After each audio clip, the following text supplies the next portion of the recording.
Hello दोस्तों, आपको आज जो उत्तर प्रदेश का एक ज़िला फतेहपुर है उसके बारे में आप लोगों को एक विशेष जानकारी देना चाह रहा हूँ और आपको जान करके बहुत आश्चर्यचकित होगा कि जो ये फतेहपुर ज़िला है इसमें कितनी सारी खूबियाँ हैं, कितनी अच्छाइयाँ हैं और इन अच्छाइयों के बारे में आपको जानना बहुत ज़रूरी है। अगर आप फतेहपुर ज़िले में रहते हैं या आप फतेहपुर ज़िले के बारे में नहीं रहते हैं तो फिर भी आपको फतेहपुर ज़िले के बारे में जानना चाहिए। इस तरह करके अभी हमने पहला वीडियो शूट कर रहा हूँ आज मैं आप लोगों के लिए फतेहपुर ज़िले के बारे में। जितने भी ज़िले हैं उत्तर प्रदेश के 75 ज़िलों के बारे में एक एक करके आपके लिए वीडियो में बनाऊंगा और उसमें संपूर्ण जानकारी हर ज़िले के बारे में समेटने की मैं कोशिश करूंगा कि आपके हर व्यक्ति जो है कोई किसी ना किसी ज़िले से बिलोंग करता होगा। जो व्यक्ति किसी ना किसी ज़िले से बिलोंग करता है तो उसके अपने ज़िले के बारे में संपूर्ण जानकारी समेट करके देने की मैं कोशिश करूंगा। चलिए दोस्तों, मैं आपको फतेहपुर ज़िले के बारे में कुछ जानकारी देता हूं। चलिए आइए आपको मिलाते हैं मेरा अपना फतेहपुर। चलिए देखिए, जानिए फतेहपुर की क्या क्या चीज़ें हैं और इसमें क्या क्या खूबियां हैं। आइए आपको ले चलता हूं फतेहपुर। आपकी एक यात्रा वृत्तांत है ये। अगर देखा जाए एक यात्रा शुरू करते हैं हम फतेहपुर ज़िले के बारे में। फतेहपुर ज़िला हमारा सबसे बड़ी बात यह है कि जो ये फतेहपुर है कानपुर और प्रयागराज दो महानगरों के बीच में स्थित है। कहाँ कहाँ स्थित है, फिर से आपको एक बार मैं आपका ध्यान आकर्षित कराना चाहता हूँ कि ये जो फतेहपुर ज़िला है ये कानपुर और प्रयागराज इन दो ज़िलों के मध्य में, जो आपने सुन रखा होगा, प्रयागराज जो शिक्षा के क्षेत्र में एक अपना महत्वपूर्ण स्थान रखता है और कानपुर नगर जो है चमड़ा उद्योग के लिए एक अपना महत्वपूर्ण स्थान रखता है। इन दोनों नगरों के बीच में ये एक छोटा सा ज़िला फतेहपुर बसता है।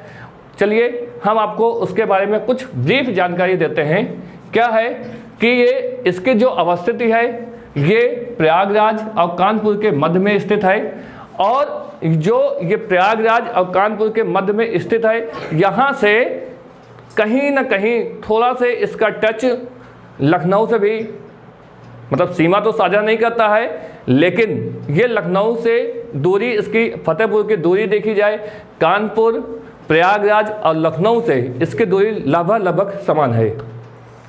ठीक है दोस्तों, चलिए हम आपको फतेहपुर के बारे में बताते हैं। जो ये फतेहपुर है ये गंगा यमुना नदियों अर्थात द्वाब के क्षेत्र में बसा हुआ है। ये जो है गंगा यमुना नदी के मध्य में बसा हुआ है और क्या है, इसका जो एरिया है 4152 किलोमीटर स्क्वायर है। दूसरी चीज़ आते हैं जो इसकी जनसंख्या है। अगर हम इसकी जनसंख्या देखें 26-32-733, जो इसकी कुल जनसंख्या है, ये जो जनसंख्या है ये 2011 की जनगणना के अनुसार है।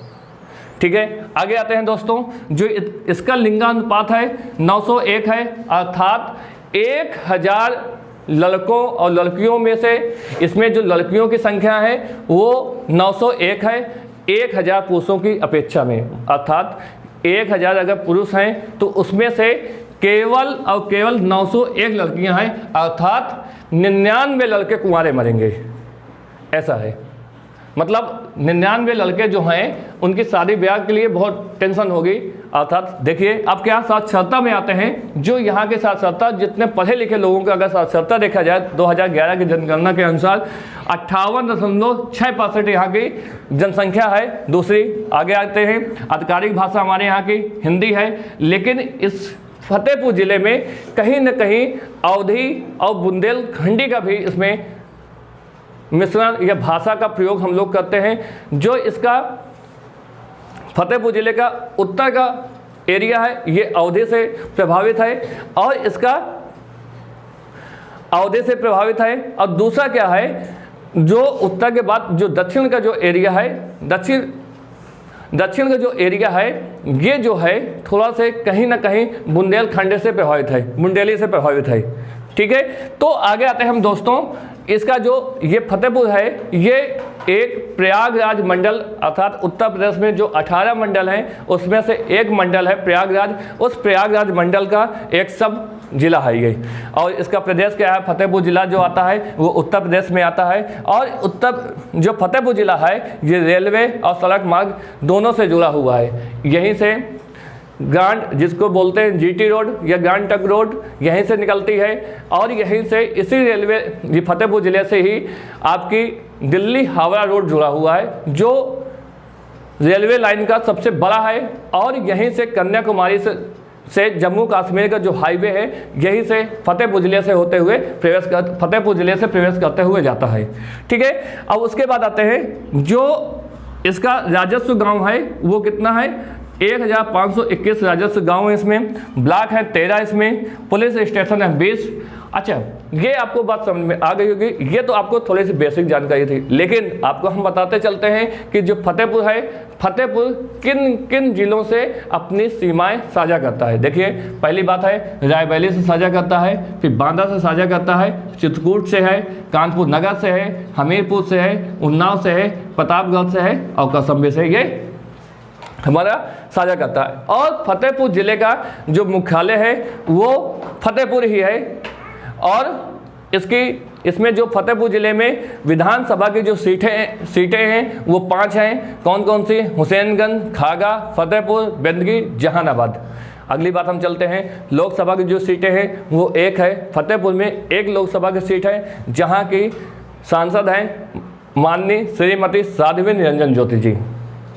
आगे हम आपको चलते हैं, यहाँ पे फतेहपुर जिले में 3 तहसीलें हैं, खागा, फतेहपुर, बेंदकी। और इस समय जिस समय मैं वीडियो शूट कर रहा हूँ इस समय की वर्तमान जिला अधिकारी श्रीमती अपूर्वा दुबे जी हैं।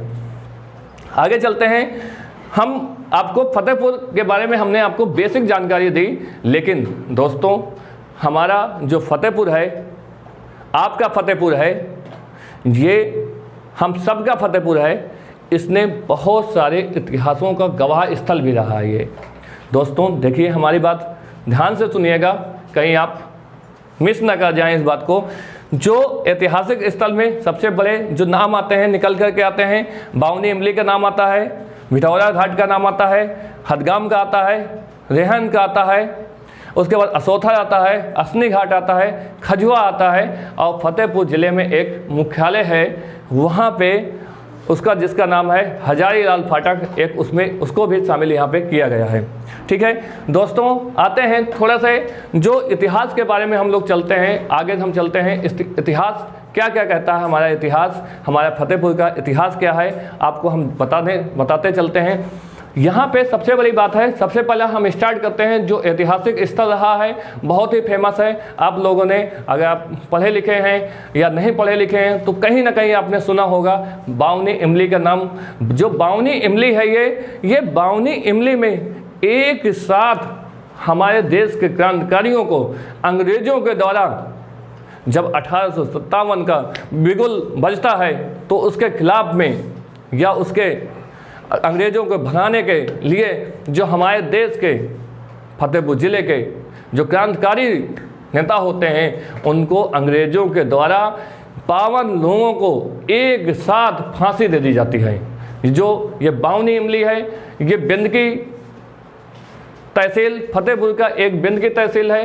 ये बेंदकी तहसील में आपकी ये बावनी इमली, लगभग बेंदकी कस्बा कह दीजिए, ये बेंदकी थोड़ा से आप शहर कह सकते हैं उसको, यहाँ से लगभग खजुआ ब्लॉक में आता है। लगभग वहाँ से 3 किलोमीटर की दूरी पे, बेंदकी से जब आप खजुआ ब्लॉक की तरफ चलते हैं तो वहाँ 3 किलोमीटर के आसपास आपको चलना पड़ेगा। वहाँ से आपको बावनी इमली आज भी अवस्थित है। लेकिन एक चीज़ आपको साथ में दोस्तों बताते चलता हूँ कि जो बावनी इमली है, जब 52 लोगों को एक साथ अंग्रेजों के द्वारा फांसी दी गई थी, उसी दिन से कहा जाता है इसका विकास अवरुद्ध हो गया। अर्थात ये जो बावनी इमली है, इस बावनी इमली में जो इसकी ग्रोथ हो रही थी, ये ग्रोथ क्या हुई, रुक गई है। अर्थात मतलब इसने अपना जीवन काल बढ़ना बंद कर दिया है। और ये आज भी इस बावनी इमली का जो इतिहास है और ये बावनी इमली का जो पेड़ है, आज भी अपने जीवंत अवस्था में अवस्थित है। और ये 52 लोगों को एक साथ फांसी दिए जाने का आज भी गवाह प्रस्तुत करता है। ये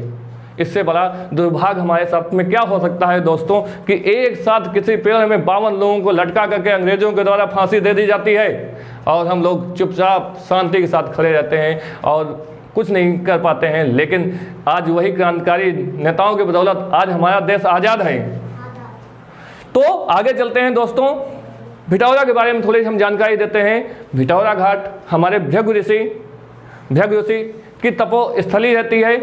केवल आपको बताते चलता हूँ, आपको जानकर के बहुत आश्चर्यचकित हो जाएंगे कि यहाँ पे उत्तर वाहिनी गंगा बहती हैं। आपको जानकर के बहुत आश्चर्यचकित होगा कि यहाँ पे भिटौरा घाट में उत्तर वाहिनी गंगा जी बहती हैं। जो ये गंगा है केवल और केवल 3, पूरे भारत में 3 जगह केवल उत्तर वाहिनी दिशा में बहती हैं। एक आपको 3 जगह बहती हैं, जिसमें 3 जगह में से एक जगह है आपका हमारा भिटौरा घाट या आपका भिटौरा घाट। यहाँ पे आपको स्वामी विज्ञानानंद का आश्रम आपको यहाँ पे मिल जाएगा, जिन्होंने काफ़ी अथक परिश्रम करके यहाँ पे इसको डेवलप किया है। और निरंतर 12 वर्षों से ओम का जाप चल रहा है यहाँ पे, लगातार 24 घंटा, 24 इंटू 27 हम कह सकते हैं 24 के 24 घंटा 7 के 7 दिन यहाँ पे ओम का जाप चल रहा है। अब आइए और देखिए, इसका आनंद उठाइए, आपको जानकर बहुत अद्भुत लगेगा। 12 सालों से लगातार जिस घाट पे ओम का घाट चल रहा है वो कितना पवित्र स्थल होगा। तो यहाँ पे भृगु ऋषि उत्तर वाहिनी गंगा जी यहाँ पे बहती हैं, इसका आनंद लीजिए, आइए दर्शन करिए।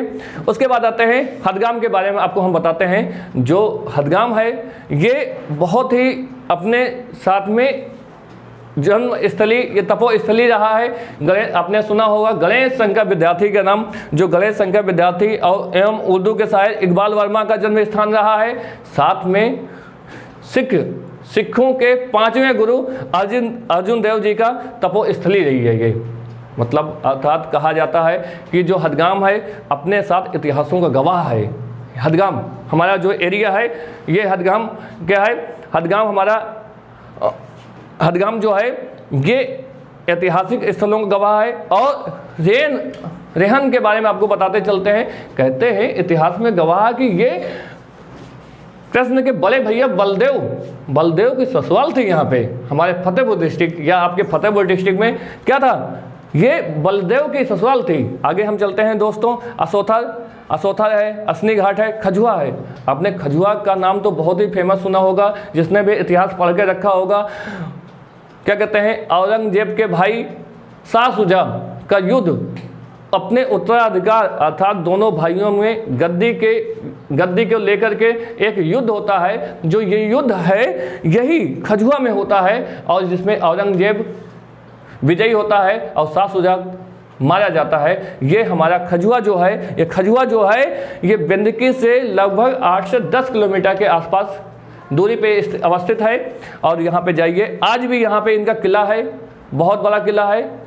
और वहाँ पे आइए, आप देखिए, जाइए असनी घाट। ये जो असनी घाट है ये गंगा नदी के तट पे अवस्थित, जहाँ से रायबरेली और फतेहपुर की सीमा साझा होती है, यहाँ पे असनी घाट है। असनी घाट अपने आप में एक ऐतिहासिक स्थल है और यहाँ पे देवी देवताओं की पूजा पाठ के लिए जाना जाता है। असोथर आते हैं, थोड़ा सा असोथर के बारे में आपको बताते चलते हैं। जो असोथर है यहाँ पे राजाओं की जन्मभूमि, यह हम कह सकते हैं। यहाँ के राजा, यहाँ पे राजा थे, रजवाड़े थे और इनका राज शासन चलता था यहाँ पे।